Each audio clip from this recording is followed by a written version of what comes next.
तो जरूर बताना आप लोग। तो दोस्तों देखिए, ये अंजीर का पेड़ है और यहाँ पे कम से कम हमारे मुजरे में 5 या 6 पेड़ अंजीर का है। तो दिखाता हूँ आप लोग को।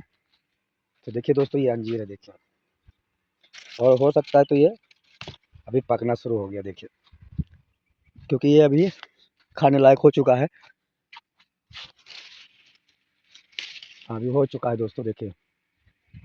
तो एक पेड़ ये है और एक पेड़ ये, 4-5 पेड़ है और 4-5 पेड़ में बहुत ही फल आया है देखिए।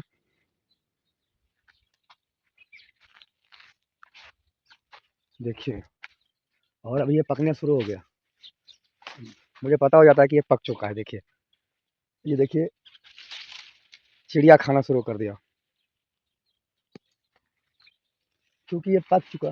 देखिए, ये भी पक गया।